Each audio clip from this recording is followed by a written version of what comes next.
Welcome to episode 68 of the Naturally Nourished podcast. Today we're talking about natural solutions to support your immune system. You are hearing us at the end of January or early February here, and although it doesn't get super cold in Texas, this is the time of the year that cold and flu is peaking. So today we're going to get into all things immune health, the foundations of how the immune system works, and natural tips and tricks to keep your immune system on par. So, hey, Becky, how you doing? Hey, Allie, I'm good. How are you? Good, good. And welcome to those of you YouTube followers. If you guys are tuning in, this is our first time doing this as a video and audio podcast. So hopefully we'll be fun. We'll try to be more animated, make some action for those of you watching at home.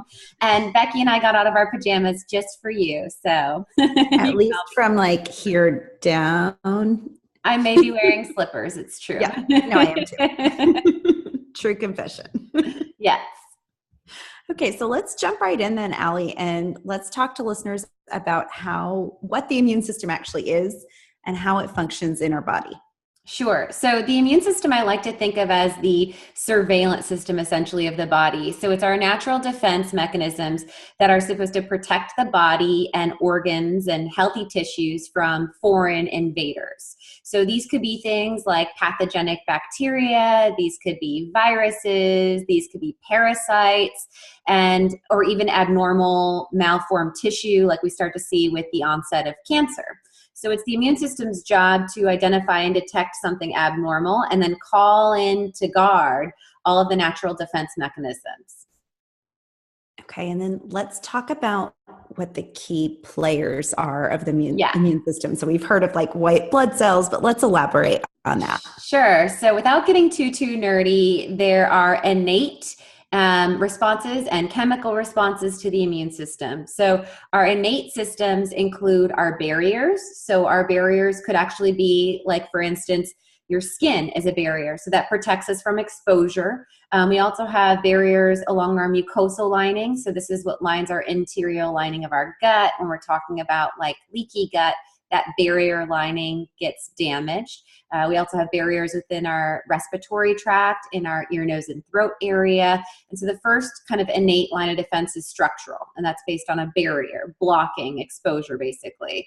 There's also innate elements of chemical regulation, which is like our hydrochloric acid or natural juices in our stomach, which are supposed to stay so acidic that they reduce the ability of bad bacteria to get in an overgrown state. So there's an acidity regulation on a chemical level. Also, there's a different acidity in our saliva, which is our first place to kind of protect against foodborne illness and such.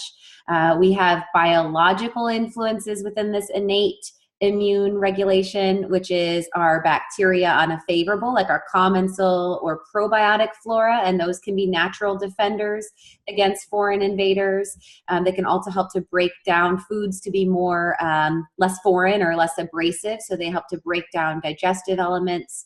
And then we also can look at inflammatory processes as elements of our immune system. So this is where we pull in our chemical warfare, our cytokines, prostaglandins, interleukins, and these are all the kind of chemical warfare of the immune cells when we need to accelerate tissue repair, or we've already identified the foreign invader and we need to eradicate or remove it. So we can get an influence of chemical warfare if the body doesn't like exposure to a certain pollen, and that can drive more inflammatory response in the ear, nose, and throat area. And then the white blood cells, as a part of their mechanism, will create mucus, phlegm. And what that does is that kind of gathers the antigen or the foreign compound and helps to remove it by sneezing, by blowing our nose, by coughing up that fun gunk. And all of that's mediated by our innate system paired with the chemical inflammatory system. Got it. Okay. And even beyond an allergen, thinking of environmental foods as well would trigger that inflammatory response too. For sure. And then that's the part of the adaptive. So there's the innate, and then the adaptive works with the antigen expression. And so that's where our immune system, our T cells and B cells, so whether we're working from the thymus or the bone marrow, they play a role in releasing these inflammatory cytokines, and they play a role in identifying what is friend and foe. So that's where maybe living in a certain environment for a period of time, your immune system may adapt and be less reactive, or based on your stress response, you may have increased adaptive immunity. And all of that can play a huge role on your immune state as well. Okay, awesome. And then, so what happens when the immune system isn't functioning and we're not getting all of these functions that we just talked about? Yeah, so we can go in overreactivity or underreactivity. So stress definitely is a big Achilles heel that hits the immune system. And when the immune system is on overdrive, we go into autoimmune disease states. And we can also see within that chronic inflammatory processes, because we're overreacting at a pin drop, and all of those interleukins and cytokines and inflammatory compounds are just being bucketed out of the body. So in a hyperreactive mode, we can see chronic inflammation, we can see autoimmune disease. And so within autoimmune disease can be multiple sclerosis, lupus, Hashimoto's hypothyroiditis. So we can see a whole multitude of different disease states there, Crohn's, ulcerative colitis, and all of that would be in the autoimmune. And then the other end of the immune system influence with imbalanced activity can be hyporeactivity, or basically the surveillance system has shut down. And so that's where we would see onset of things, or higher risk for things like cancer. This is also where we'd be more susceptible to cold, flu, viruses. And when someone's dealing with an autoimmune disease and they're using a biologic or an immunosuppressant drug, that's why the side effects are so strong in cancer and immune susceptibility, because they're basically shutting down that surveillance system. And we're not necessarily looking at those malformed cells or those foreign invaders, which otherwise the immune system would be reacting to. Okay, that makes a lot of sense. So today, with our focus on boosting the immune system, I want to talk about what it means to actually have that, go a little deeper into having that compromised immune function or higher susceptibility to things like cold and flu. So let's talk about what can drive or compromise the immune system in the first place, and then how we can greater support or boost it. Okay, so the first thing we would look at is our HPA Axis, which is our hypothalamus pituitary adrenal, and that is our body stress mechanism. And I mean, what episode are we on? We're on episode 68, and I swear to you guys listening that we've talked about the HPA Axis on 60 of the 68 episodes. I don't know, something like that. I mean, stress is for so many people the Achilles heel. And remember, with stress, we get cortisol surges. So what's interesting is after high cortisol, we get a cortisol drop or a plateau. And this is like that fly on the wall. So often when I'm talking to clients and I'm assessing their HPA axis, one of my questions will be, do you often get run down? Do you get cold or flu every season? And for people that have adrenal fatigue, often their answer is yes. And often they're like, oh, yes, I travel so much for work. I'm constantly dealing with bronchitis, upper respiratory infections. And what's interesting is one of the go-to drugs to deal with that is fluconazole, or a nasal a steroid inhaler, because they're trying to compensate for that low baseline cortisol, because cortisol has natural anti-inflammatory and has an influence with the immunological system. So when stress is off, and especially in a state of adrenal fatigue, we are highly susceptible to flu, virus, cold, and just immune distress. So that's the first place. And, you know, if you're looking as a listener, if you're like, that's me, you may consider looking into our stress support bundle, which has the adrenal support, the adaptogen boost, and the calm and clear to help to regulate your body's stress reactivity so that you don't get in such a depleted state. So that's one kind of first line of defense. And, you know, digging deeper, maybe looking into a cortisol assessment or something. Another thing we'd want to look at is sleep. A lot of research supports that individuals that get less than 8 hours of sleep a night are susceptible to virus, cold, and flu. So we get a lot of immunological rebound. We get a lot of process of autophagy where the immune system can actually eat away at the dysfunctional parts of cells and recycle the working parts. So a lot of that cleanup happens in the sleeping time, and also it happens during a fasting time. So you may consider intermittent fasting actually during a time of illness. And this is what we see with animals, and people. Like Stella right now is cutting her eye teeth, so she's not eating as much. It's an intuitive survival mechanism. Her body's dealing with a lot of inflammation, and it kind of takes a break from the nourishing at that time. It's so interesting. And it's like, yeah, listen to your body and Yeah, maybe do bone broth or just tea and fluids for, totally. up to 16, 24 hours, even when we're dealing with something that can help to Yeah, it's speed things up. it's counterintuitive because people think, oh, what should I be eating to improve my system? Mm-hmm. And really, it's on the forefront. The prevention is upregulating your system. Yes, we will talk about food as medicine tools for the immune system today, but considering intermittent fasting can really help the body to not be stressed from the fed state and allow itself to do the cleanup of the mess per se. So that can be a big tool for sure. Micronutritional deficiency, we'll talk about some trends in particular. So some minerals such as zinc, B vitamins, and antioxidants that definitely play a high trend with being more susceptible. And then your exposure is really the final thing. So being exposed on either end of the spectrum, either being exposed to someone that has a virus or pathogen. So traveling, we always see this with kids in daycare, for instance. They're in that like petri dish of teachers get sick a lot. And then on the other end of the spectrum, being over sterilized, being exposed to antibiotics, being exposed and to things that sterilize the microbiome can also suppress your immune function. Oh my gosh, my first year as a preschool teacher, I have never been sicker in my life. Yeah. Ear infections, strep throat, pink eye. I'm like, what is this? Are adults even supposed to get this? They're not. Definitely not. Okay. So one of the first lines of defense for cold, flu, ear infection, often we see antibiotics, whether they're prescribed with cause or not.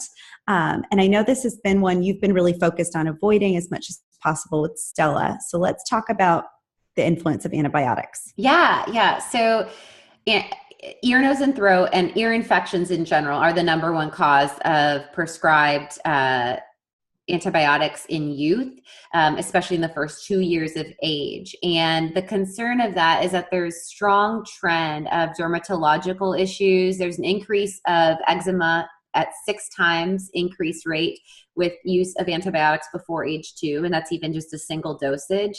And these are statistics pulled from the CDC, the Center of Disease Control. So there's an upregulation of asthma by 4 times and then allergies by 3 times. So antibiotics we really want to try to avoid as much as possible.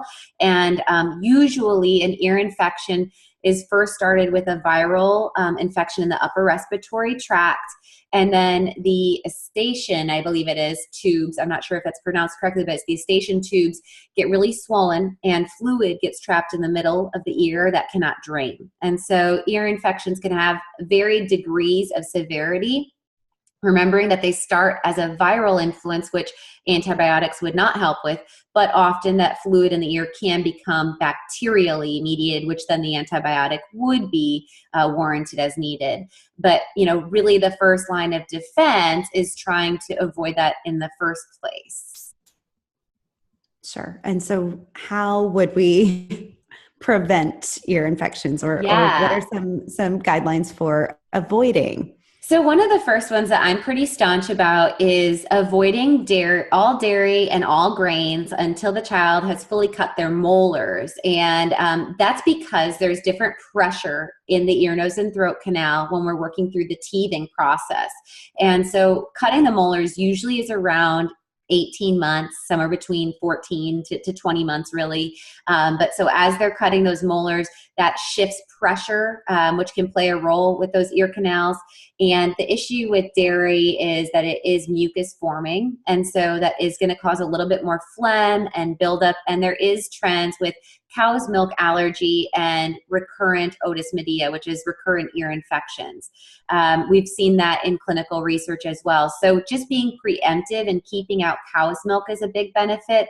And then grains, because the epithelial lining, the lining of the gut junctions, is said to not be completely matured until also about 18 to 24 months. So trying to keep out grains means that we're going to focus on getting more intact, tight junctions of the gut without any of those influencers on the zonulin protein, like the gluten that we would find having an influence, causing a little bit of less junction closure, which can cause more immune reactivity, more inflammation, and then that would suppress the immune system being able to work on an antiviral influence. So it's sometimes when we're talking about the immune system, it's allowing all of our focus on the external mediator and trying to limit those exposures as we can on the forefront. So keeping dairy out and keeping grains out can be very beneficial for both the ear, nose, and throat influence, as well as helping with gut integrity and reducing inflammatory response in the body. And so trying not to distract the immune system. Yeah, exactly. Okay. That's kind of the gut focus. And then dairy, if you allowed your kid to have dairy already, pulling dairy out during the first onset of any gunk is going to be really helpful. Adults too, actually, for sure. I mean, I definitely recommend, although yogurt can be a good probiotic rich food, I definitely recommend pulling out dairy. And with that being said, just to clarify on kiddos and babies especially, breast milk is highly recommended. So breast milk is not dairy. I mean, it's lactation and whatnot. It's human derived. And so in breast milk, actually, when babe especially is directly breastfeeding, it can help with prevention of ear infections based on the deep sucking that happens. It really helps to clear in that area, which is why when we're flying, if you're breastfeeding, that's the best time to pop babe on when we're going up and down with the pressure in the head, because that swallowing, and adults, we might try to kind of yawn or open our gum is like the recommendation. Yeah. Yeah. Okay. That makes sense. Same mechanism. So when babe is breastfeeding, they're actually sucking, and that helps to alleviate some of the pressure, which moves some of the block up and build up. And then also breast milk has active immunoglobulins, which is why, it really is nature's perfect food.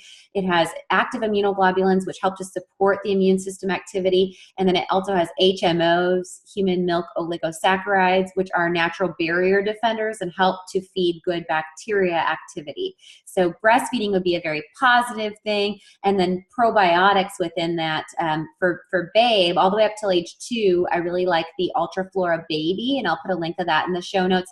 I use that regardless of illness, so not just preventative, but just ongoing to support healthy immune function. And then I go to the Metagenics chewable Ultraflora Children. And then for adults, I recommend our Naturally Nourished Baseline, Restore Baseline Probiotic, which is a 15 billion colony forming unit probiotic that has a 50-50 blend of lacto and bifido. So that's a good baseline. And then if you get hit with an immune bug, I would definitely recommend ramping up to the targeted strength, which is 60 billion units, the same distribution. So if you're waiting to order that, you could also just take 4 capsules of the baseline and you'd be getting the same thing. It's just a better price point to get the targeted strength if you know you need more probiotic support on a regular basis.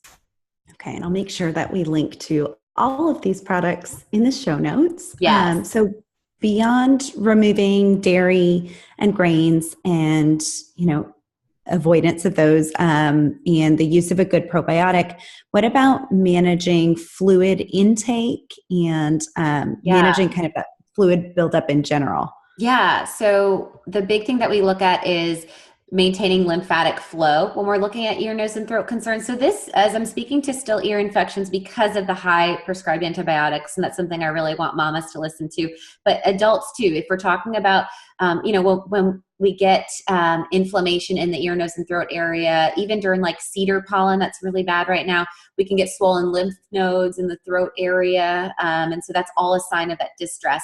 So warm compress can be very helpful. Shower or steam can be very helpful. Massage to help lymphatic tissue. So like massaging temples, rubbing in the back of the neck, rubbing in that throat area really helps to circulate the lymphatic tissue. And then ensuring electrolyte balance and optimal hydration status. So drinking water bone broth is a fabulous tool during this time because it's going to have potassium, sodium. You're also going to be getting in a lot of N-acetylcysteine, which is what actually works as an expectorant to break up mucus and phlegm and drives increased natural killer cell productivity, which actually is your immune system's defense mechanism. So bone broth would be a fabulous thing that you could work into your child's diet. As an adult, you can sip on 6 to 8 ounces. We work it into now Stella's sippy cups, and she does pretty well with it.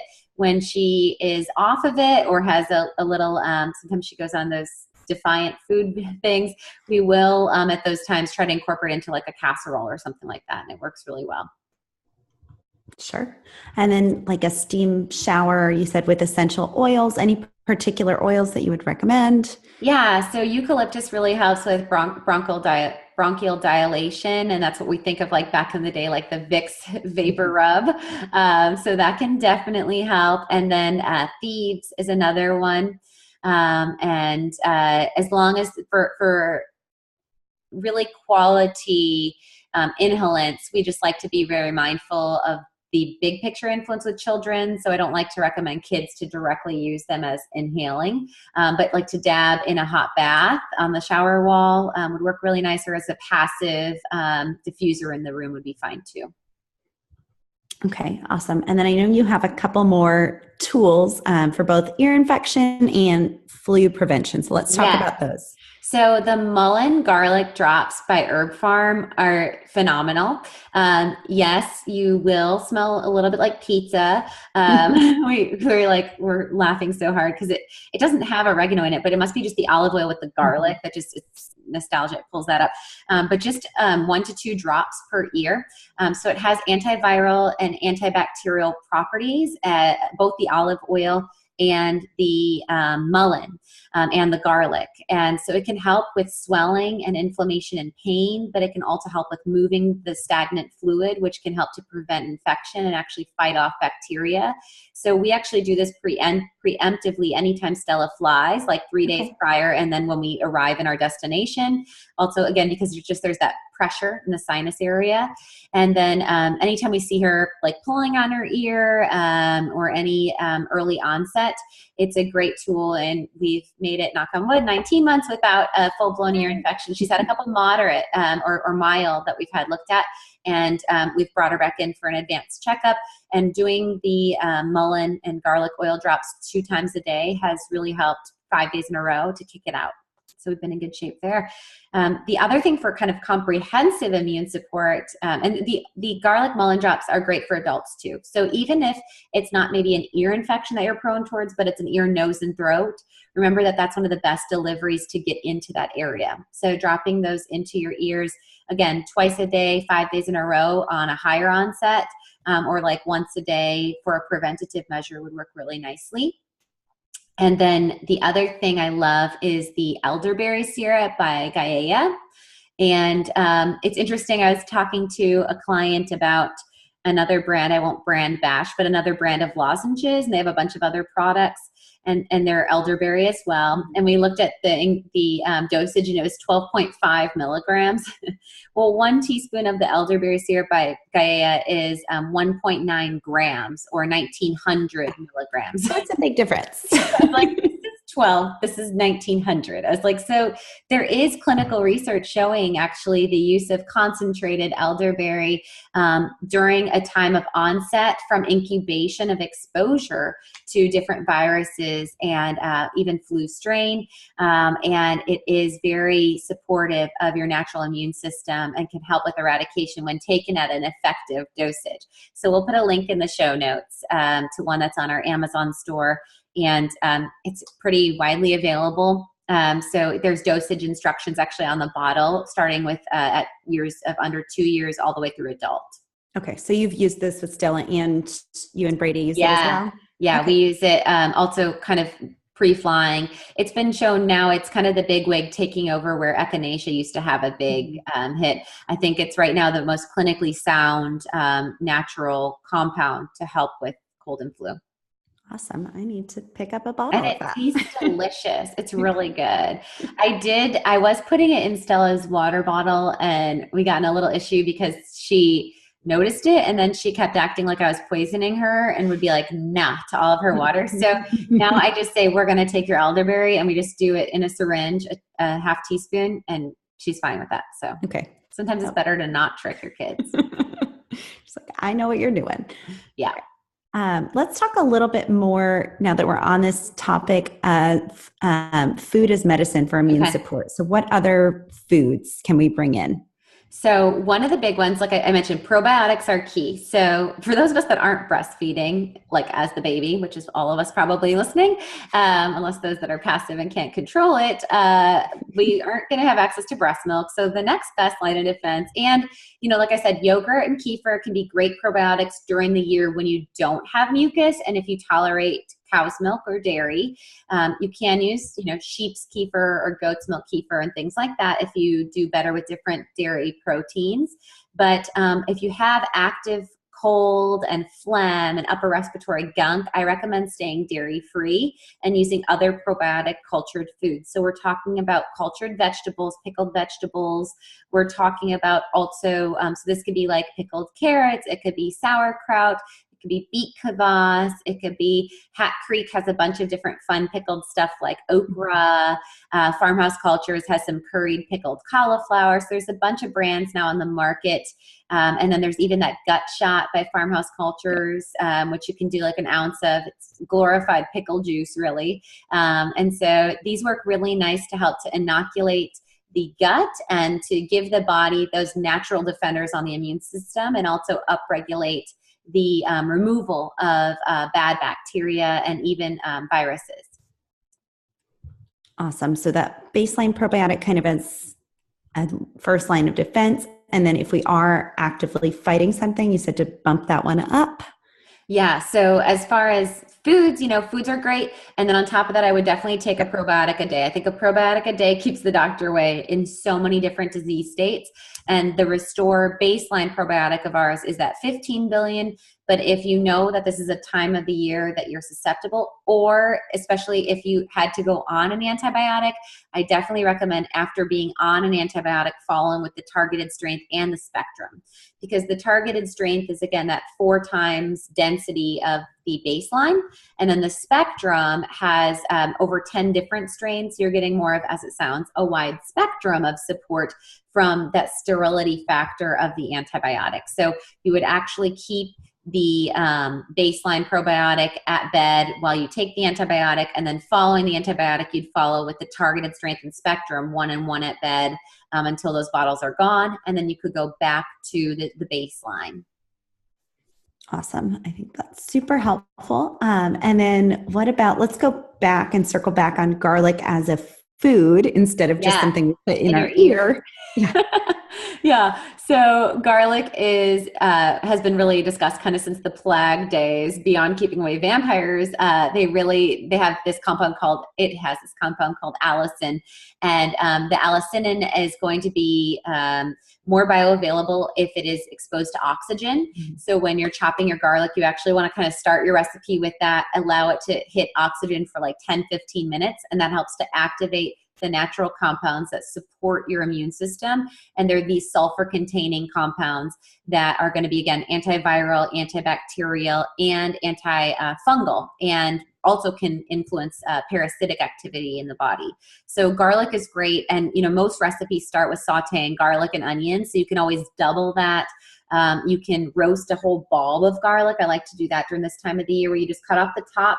You can keep the papery skin intact, cut off the top, and put a good old slab of Kerrygold butter. And then you can wrap that in parchment paper and put that on a cookie sheet, pop that in the oven, and you can roast that and then kind of squeeze out all that garlic. And that's a lot easier to puree into your bone broth or really any recipe, mash into roasted vegetables. It's super tasty. You can also just mix it in with some ghee and then keep it stored and just use that as a topping on things. Eat it by the spoon. So many vampires away too. So totally. So roasted garlic is an awesome way to do that. And then just adding cloves of garlic wherever you can is a great great way to get that food as medicine support.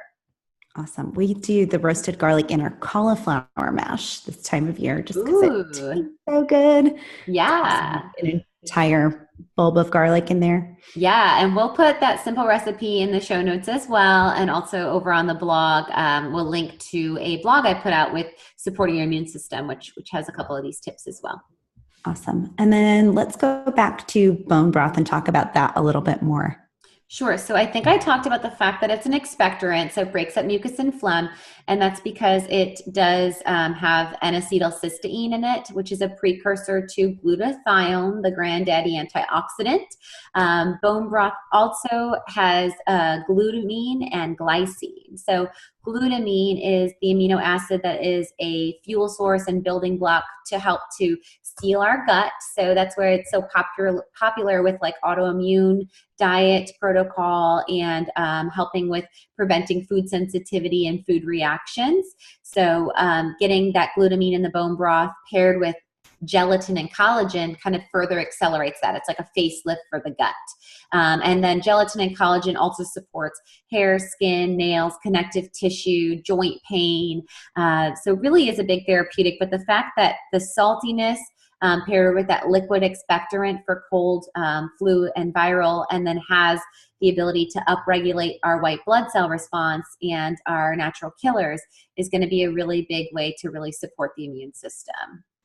Awesome. And then we could add extra, like you said, onions, garlic to support as well. Yeah, totally. And you can then, right, during the process of making the bone broth for sure, because you're adding in scraps, so you can get more of that allicin. But then you can even puree in on the aftermath after you've strained your bone broth and add more of those compounds for sure. Sure. And then what about organic herbal teas and things like that? So tea, some of the antioxidants and polyphenols seen in the actual tea leaf, so the EGCGs, which we've talked about to boost metabolism and help with fat burn, they also have anti-cancer or cancer-fighting compounds. We've seen that they can actually inhibit viral influence of replication. So if we're talking about someone that has like HPV and is looking at prevention of cervical cancer, any viral activity, herpes, whatnot, green tea is one of the best things that you can consume 2 to 3 cups a day of to help to support your viral influence in the body. And then that would also tie in this influence with cold and flu season, of course, also having that antioxidant support and antiviral support. And there is an influence also that with the warm beverage that helps as an expectorant to thin out and break up mucus and get things flowing. And if you're looking at in the evening, the green tea is going to have the highest amount of L-theanine, which is also why matcha kind of got so popular. Matcha is that powdered green tea. But L-theanine helps our REM cycles of sleep. It also helps the alpha wavelength of the brain, which is concentration, focus, creative thought place, stress relaxation. So modulating the stress response, like we talked about in the beginning, stress can drive imbalance of the immune system. So that helps a lot as well. But in the evening time, if you don't want caffeinated form, you may consider an herbal tea, and you could do an antioxidant rich rooibos or a citrus tea. And then I'm trying to think, are there any other big ones you can think of for immune? I mean, chamomile can help with sleep.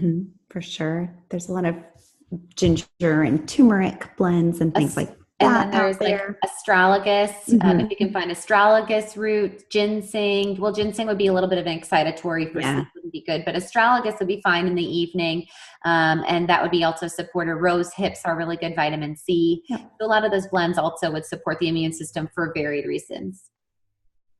Awesome. And then I'll link a matcha recipe in the show notes, just in case some of our listeners haven't tried matcha yet. Okay.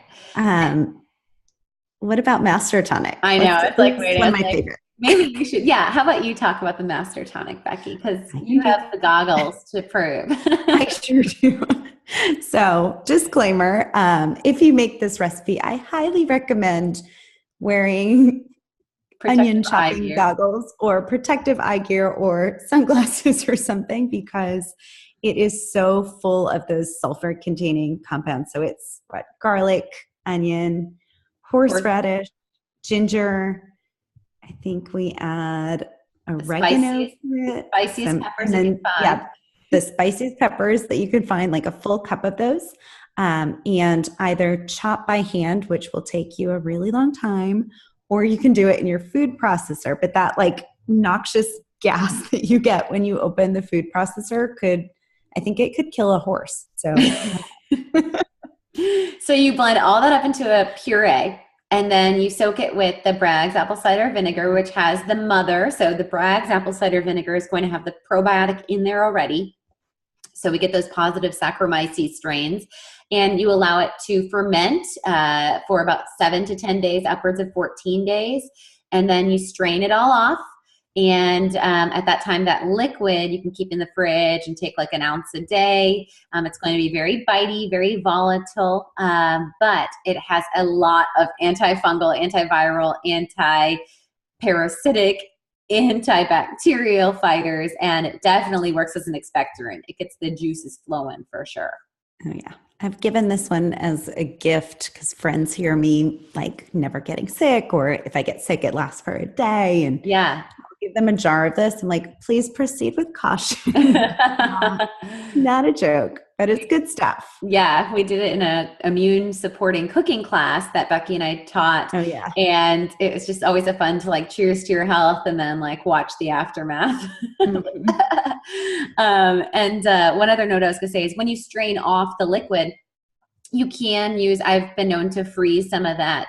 I can't think of there's a term from herbal medicine making that I can't think of, but whatever's left. Maceration, there's a term. It's not coming. But anyway, the stuff that you strain off, you don't have to discard that vegetable and herbal matter. You can actually use that in like stir fries. You can freeze it in chunks. So it can be a fun thing to use culinarily as well. Yeah, we froze ours last time. You're reminding me that I still have it in there to use maybe in like an Indian dish, I'm thinking, or even Totally. to make it kind of a different twist on a pot roast. Puree it in your bone broth with some ghee. Sure. Yeah. And then let's just talk about like full coverage, basic support in terms of supplements or tools. Yeah, supplements. Okay. So the first place I would start with is making sure, are you taking a good quality multivitamin? So I'm a big proponent of our multi-defense because it has bioavailable methylated Bs. So it has your methylfolate, your methylcobalamin. It has also bioavailable chelated minerals, and then it has phytocompounds. So you're going to get your plant-based antioxidant synergy with all of a good balance of vitamins, minerals, and it is very easy to absorb. So without iron would be for most people. For women that are actively menstruating, they would do the with iron, even during the non-menstruating days, just to help with their reserves of loss of blood. And so the multi-defense I'd recommend is a baseline formula to support your immune system and give you that insurance policy for micronutritional deficiencies. And then if you're having issues with sleep, I mentioned, first that stress support as a tool that could work really nicely, which is the adrenal support, the adaptogen boost, and the calm and clear. So that's one way to adjust your stress axis, that HPA axis. But if you feel that you're not under stress and you're just having sleep issues, you may consider our sleep support, which has a blend of nervines, which are herbs that help us to relax. So it has lemon balm, it has skullcap, it has valerian, and then it has 3 milligrams of melatonin in there as well, which also helps with depth of sleep. So sleep support may be a tool also to consider to keep you out of the woods as far as immune support. Those are both preemptive things. Stress support pack, the multivitamin, and the sleep support, all as tools to consider. Awesome. And then let's go over a few more remedies for things like cough, stuffy nose. So if we're not successful with prevention, we do get sick, what can we do about it? Let's start with a cough. Okay, so for a cough, my favorite thing is a zippy toddy. And so classically, a toddy is an alcoholic beverage, but you do not have to add alcohol to this. And it really depends on if your throat hurts and it's short term, you might consider actually adding alcohol to it because it does have that analgesic kind of numbing influence. So that could be choose your own adventure. but it's the juice of 1 to 2 full lemons. And then we're incorporating in there ginger. And that's going to also act as an expectorant to thin down mucus. And that kind of kick and bite of ginger can also help to support the immune system. And then we add in coconut oil to that and blend that up. And the coconut oil has monolaurin, lauric acid, a lot of also antibacterial and antifungal and antiviral drivers. And this is a warm beverage. So you kind of froth it up almost like a keto coffee or keto tea. It's just ginger, lemon, and coconut oil and water. And then again, you could determine in the evening if you're looking to also kind of help with sleep, you might throw in an ounce of bourbon or rye whiskey. And that can help also, like I said, as a little bit of numbing influence and maybe relaxation. You can gargle for a cough or mucus also. Sea salt, and you could add with that a little bit of apple cider vinegar to try to get that probiotic into the ear, nose, and throat activity area. Also for a cough, I'd consider those garlic mullen drops. Even though it seems non-related, it's definitely in that upper area of the immune system. Essential oils, so eucalyptus we mentioned, even lavender, thyme, the thieves, dabbing them in your shower when the bronchioles are dilated with that steam, and really deeply inhaling is going to be key to get breakdown of mucus and the breakdown of the phlegm buildup. And then another thing that you can try, and I can put a link to, which is a supplement, is called Ginger Tussin. It's by Designs for Health. I like to keep that on hand in my household as a good natural remedy. And it's just a really concentrated syrup with ginger. So they're taking on the kind of Robitussin cough thing.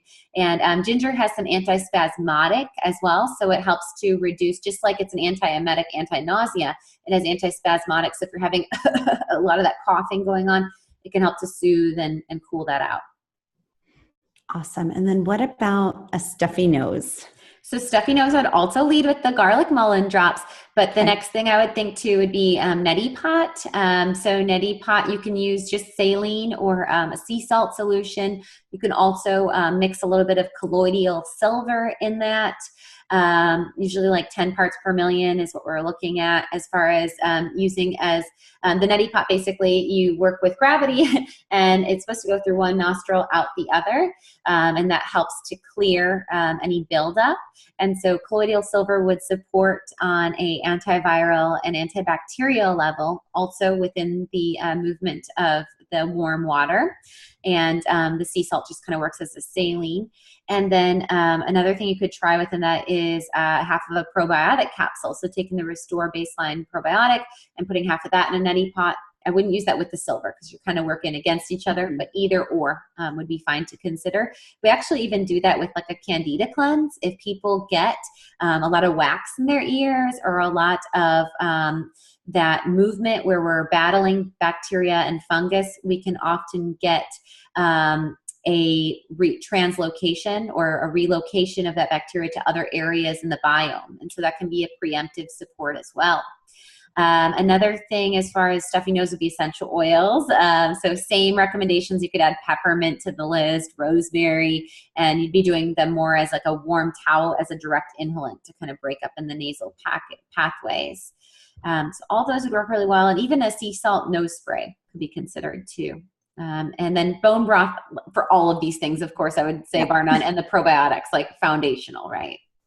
Awesome. And then what about additional supports for cold and flu or just general immune support? Let's give a few more ideas. I'd be bringing in that shot a day, the Master Tonic for sure. I would look at upping your vitamin C intake upwards of 3 grams a day or up to bowel tolerance. So I like to look at a buffered version of a vitamin C, which is going to be less bowel stimulating and also more bioavailable. We can put a link to one of those in the show notes. And so 3 to 5 grams a day would be within reason. There's a buffered C powder by Thorne, which has, I think it's 2.35. That's just my freakish memory. I think it's 2.35 grams per scoop. Okay. You could do like 2 scoops a day of that would be really appropriate. Adding, like we said, garlic and onions to everything would be helpful. I also like a favorable mushroom formula by Metagenics called Immucor. And Immucor has a little bit of selenium, vitamin C, but it also has a blend of like the reishi mushroom, the Ganoderma, cordyceps, and a good synergy of immunological defenders from the mycelium family. And so that's another thing you could bring in as an addition to the probiotics and the bone broth. Awesome. So this is all so helpful. I know I've got a few more items I need to stock in my own pantry in case our immune systems need a little support this year. So thank you so much, Allie, for shedding light on the immune system. Yeah. I hope that there's some, and you know, you can really have fun while you do it. Like we said, try to make the master tonic now while you're listening, because cold and flu season lasts through March, you guys. So get on it, have some fun with it, and you know, think of ways that you can actively add. Hopefully every episode you guys listen to, there's a little bit of clinical pearl that you can add to your artillery and tool belt to use food as medicine to support your body, your immune system, and your entire household. So thanks for listening. And if you guys have a moment, if you're joining us on YouTube for the first time, leave us a comment. Also, feel free. We'd love you to share this video on your Facebook page, on your Pinterest, as an email to any friends and family you think would find benefit. And those of you listening on the podcast, please head over to iTunes and leave us a 5-star review with a couple comments, which helps our algorithms and helps other people find us as a resource to support them. So thanks for tuning in, guys. Bye.